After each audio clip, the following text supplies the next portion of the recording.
Halo adik-adik semua, jumpa lagi dengan Kak Destra.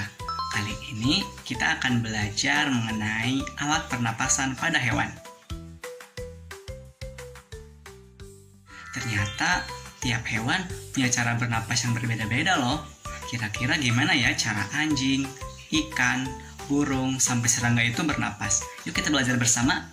Oke, sebelum lanjut, harus tahu dulu nih, kenapa sih kita harus belajar pernapasan pada hewan?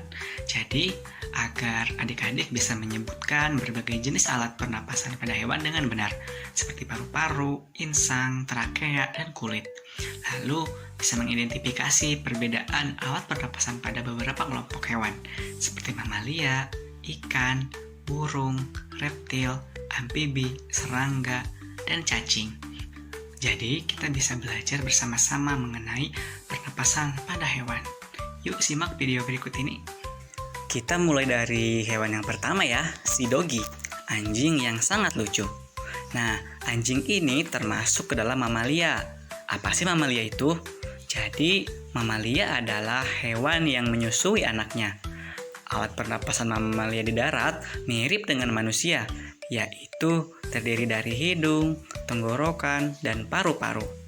Tapi ada juga loh mamalia yang hidup di air seperti lumba-lumba, paus, dan dugong. Mereka tetap bernapas menggunakan paru-paru, tetapi memiliki katup di hidungnya. Katup ini menutup saat mereka menyelam dan terbuka saat muncul ke permukaan untuk mengambil napas. Nah, setelah tadi anjing dan lumba-lumba si mamalia, kita lihat yuk hewan yang hidupnya benar-benar di air. Siapa ya kira-kira? Ya, ikan. Jadi, ikan itu bernapasnya menggunakan insang loh. Insang ini bisa menyaring oksigen dari air. Letaknya di kiri dan kanan kepala, yang dilindungi oleh tutup insang. Ada juga loh ikan yang hidup di lumpur. Mereka punya labirin di insangnya untuk menyimpan cadangan oksigen. Nah, jenis ikan ini seperti lele dan gabus. Nah, kalau ikan bernapasnya menggunakan insang, gimana ya dengan hewan yang bisa terbang? Yuk kita lihat cara burung bernapas. Burung memiliki alat pernapasan seperti mamalia, tapi ada tambahan kantong udara. Burung bernapas lewat hidung, tenggorokan, paru-paru, dan kantong udara. Kantong udara ini membantu burung saat terbang, menjaga suhu tubuh, dan membuat suaranya lebih keras saat berkicau. Pernapasan pada burung ada dua cara loh. Yang pertama, pada saat tidak terbang. Jadi, udara dihirup melalui hidung dan masuk ke dalam paru-paru. Tetapi, pada saat terbang, burung menyimpan udara di kantong udara yang masuk melalui hidung saat burung tidak mengepakkan sayapnya. Wow, keren banget ya burung. Sekarang kita ke hewan yang jalannya merayap. Siapa ya kira-kira? Reptil. Yuk kita lihat. Jadi, reptil atau hewan yang melata ini bernapasnya menggunakan paru-paru juga loh, sama dengan alat pernapasan pada mamalia. Reptil ada yang hidup di darat dan air.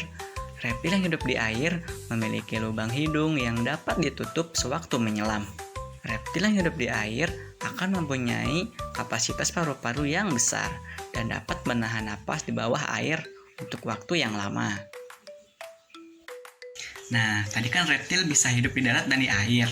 Sekarang, hewan yang ini juga bisa dua-duanya loh. Tapi, hewan ini bisa berubah waktu kecil. Siapa kira-kira?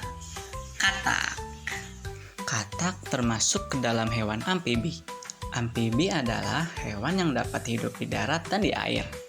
Katak mengalami perubahan loh, dari mulai telur, berudu, sampai katak dewasa. Jadi, setelah menetas, berudu hidup di air dan bernapas menggunakan insang luar. Setelah berusia 9 hari, berudu mulai bernapas dengan insang dalam yang lama-kelamaan mulai menyusut. Kemudian, paru-paru mulai berfungsi saat katak dewasa. Selain dengan paru-paru, katak dewasa juga dapat bernapas menggunakan kulitnya loh. Nah, hewan yang satu ini tubuhnya lembek, panjang, dan suka tempat yang basah. Kira-kira apa ya?